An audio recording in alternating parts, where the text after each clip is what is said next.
All right, DNA damage. We're going to talk about the different types of point mutations, how point mutations varies from a frameshift mutation, and then the types of frameshift mutations that we can have. There are basically like four categories of DNA damage, and therefore there's like four categories of DNA damage repair: base excision repair, nucleotide excision repair, mismatch repair, and then double strand break repair. All right, so let's look at our wild type over here.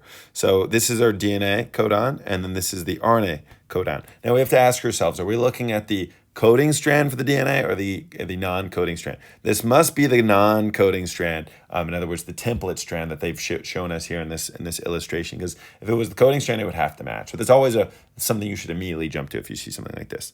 Happens to be a lysine. Okay, point mutation is where we just change one of these nucleotides.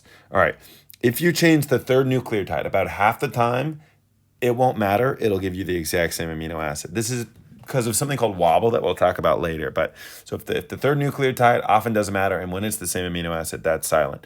A nonsense mutation. So we have UAA, you are away, UGA, you go away, UAG, you are gone, right? These are our three stop codons. So if we convert a normal amino acid into a stop codon that is nonsense, we get a truncated protein. If you truncate it on the 5' end, you're going to have an even shorter protein. If you truncate it on the 3' end, you're going to have a little bit of a longer protein. Missense means that we changed one nucleotide and it did actually change from one amino acid to another. Within this, we have conservative, where lysine is positive and arginine is positive, and the non-conservative, where it's just not positive. It's threonine, so it's not conservative.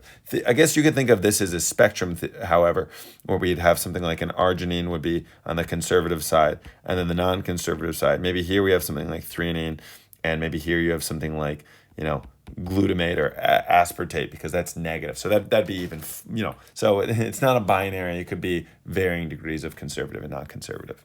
So original, we just went through all of the point mutations. Now a frameshift mutation. We are now adding a nucleotide or taking away a nucleotide and shifting the entire reading frame. Keep in mind that this, if you do it of multiples of 3, it will actually not be a frame shift. So 3, 6, 9, 12 wouldn't be. So, but if it's 2 or 4 or 5 or 7, then yeah, you're good. And this is going to be about as destructive as a nonsense mutation. Again, if it's on the 5' side, it's going to have more, like a larger effect than if you did it on the 3' end, because in that case, you're only screwing up the last couple amino acids. And yeah, this is pretty much what we just saw. We're shifting everything out of alignment, right? It should be CAT, CAT, CAT. And just adding one thing, now the CAT, CAT is not read in the proper frame. We have a new reading frame, and so everything is screwed up.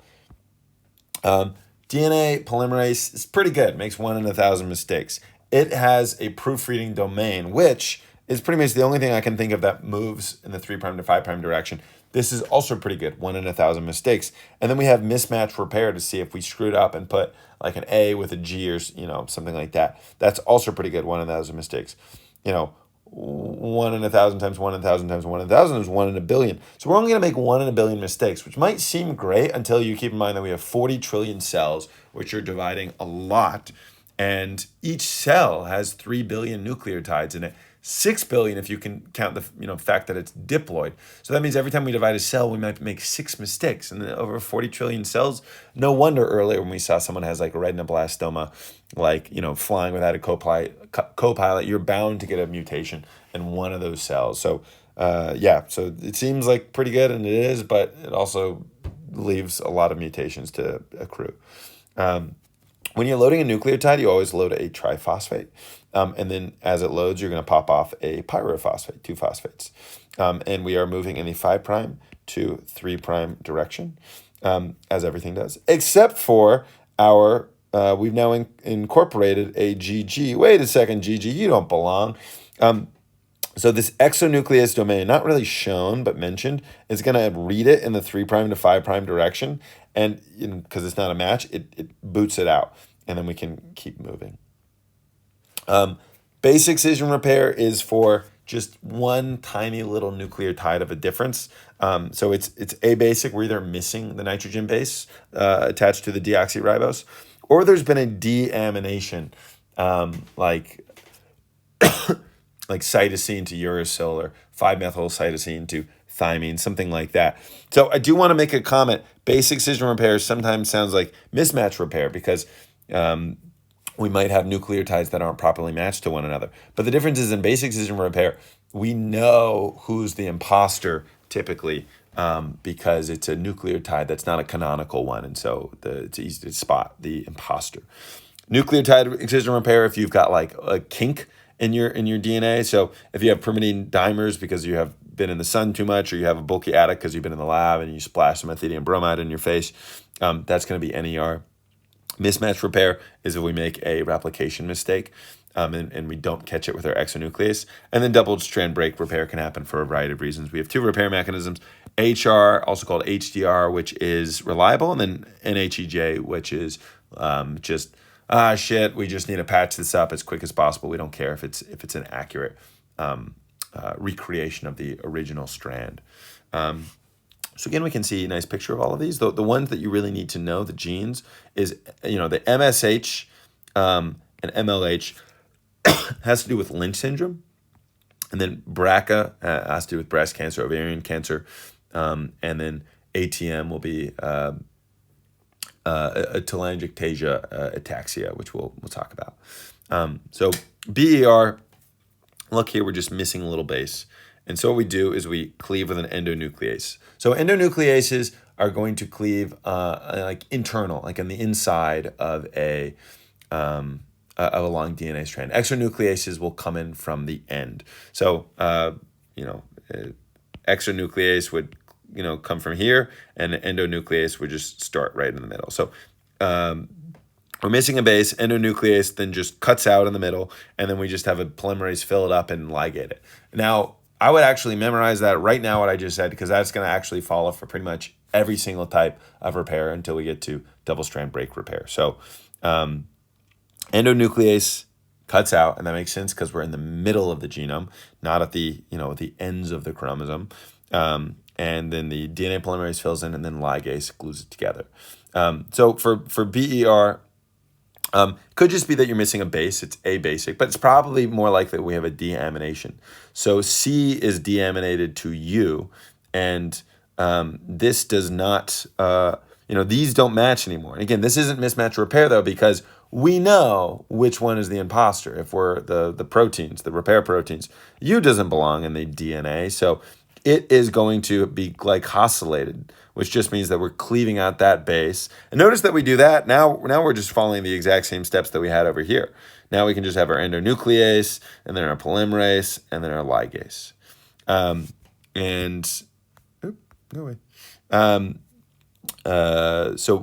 BER now.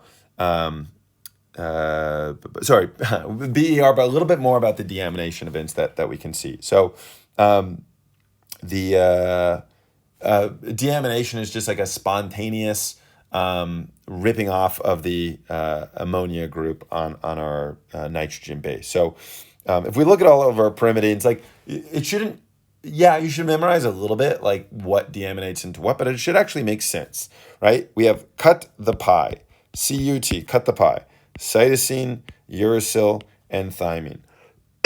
Who's the only one here with an NH2 group? It's cytosine. If I take this off, what does it turn into? It turns into uracil. Okay. So like, would it make any sense for cytosine to become, guanine, or cytosine to become adenine? No, those are pyrimidines. And it wouldn't make sense for it to become thymine because it doesn't have the methyl group. Who does have the methyl group is 5-methylcytosine. This is 5-methylcytosine. So when this is deaminated, it turns right into that. So that's how you can remember the deamination of the pyrimidines. What about the purines? Well, if you know the salvage in the catabolic pathway of the purines, this will help a bit. Remember that we had ADA, convert adenosine into inosine, and adenine into hypoxanthine, and then guanine gets converted into xanthine. Well, that's all of that's actually going to play out. Those are just deamination events that are coordinated. Here, though, with BER, we're talking about like non-coordinated, just oopsie deamination events. So again, cytosine becomes uracil, adenine becomes hypoxanthine, guanine becomes xanthine, and 5-methylcytosine becomes thymine. Again, remember the fact that you have a methyl there makes, we have that whole long, complicated folate, cobalamin, pathway, with methionine and SAM and whatnot,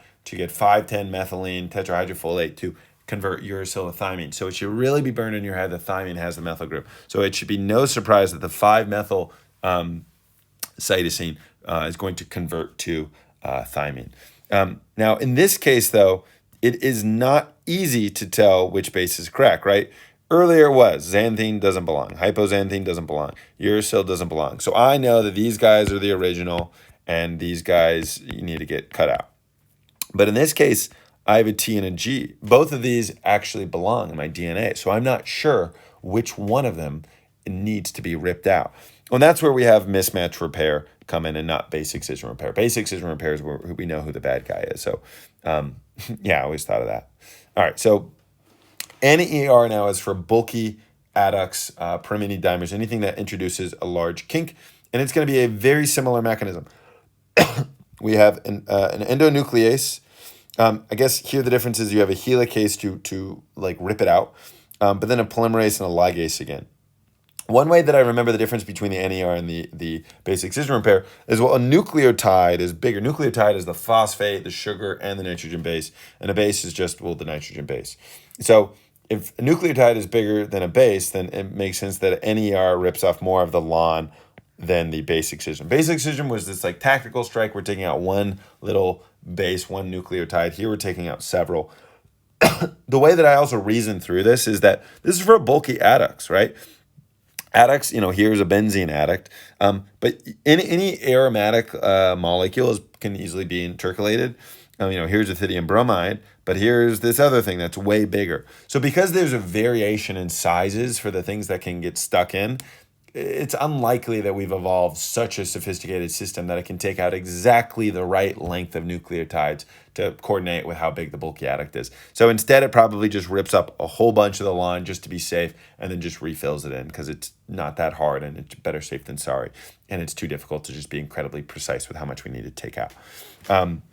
This is just one that you might make a connection of ethidium bromide to make gels fluoresce.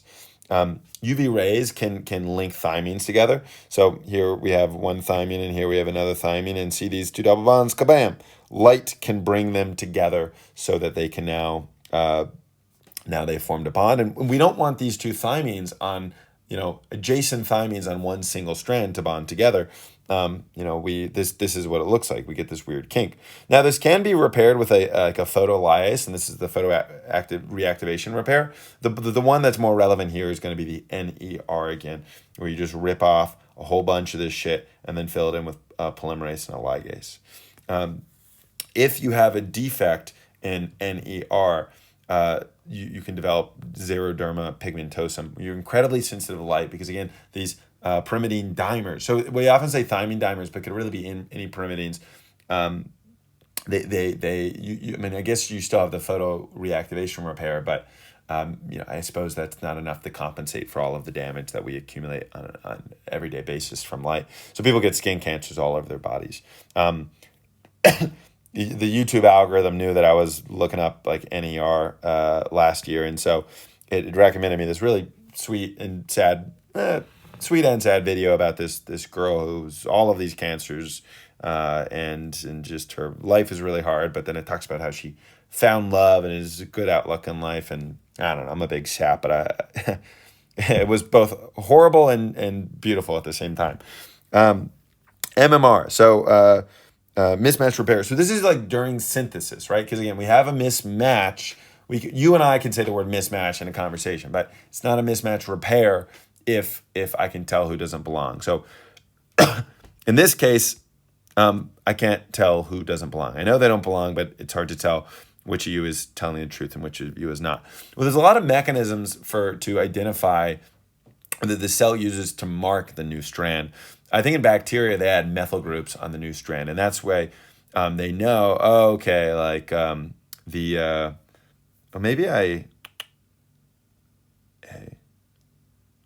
maybe they put it on the old strand, or maybe I miswrote the methyls. You don't have to know that, but the idea is we have some way of marking the new or old strand with methyls or acetyl groups or whatnot, and that way, if we have a disagreement, we'll whoever the original was, that's the one that we'll keep But this is very similar to nucleotide excision repair. And then we have an endonuclease, which is going to cut up a lot of the lawn, a polymerase, which is going to fill it in, and then a ligase to seal the gap.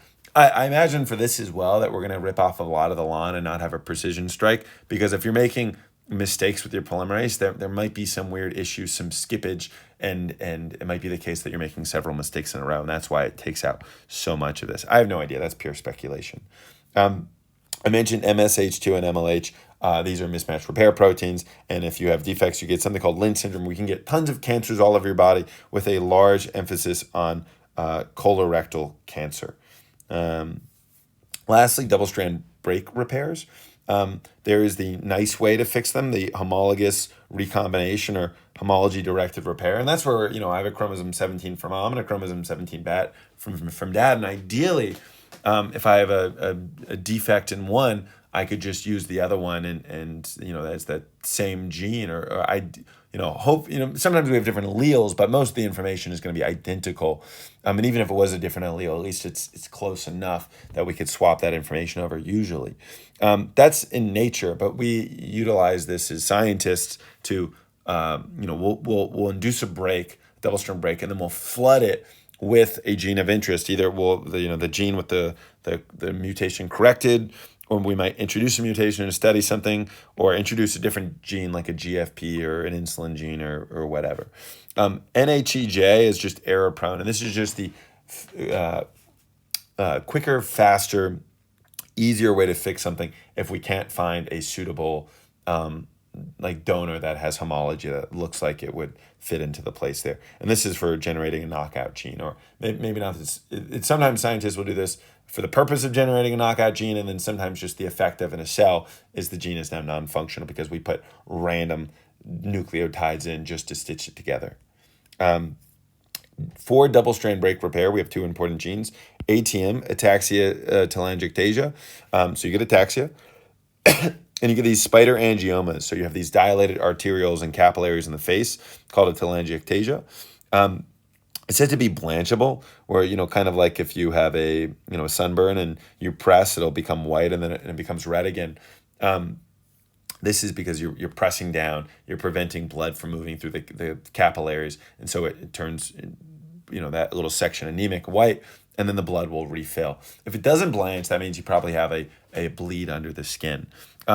Light causes pyrimidine and thymine dimers, but it causes double-strand breaks as well. So if you have an ATM deficiency, you're going to get double-strand breaks that you're going to have trouble repairing. So particularly sensitive to light is another feature. BRCA, BR, breast, CA, cancer. It also causes ovarian cancer as well. So Ashkenazi Jewish people are particularly susceptible to have a BRCA mutation.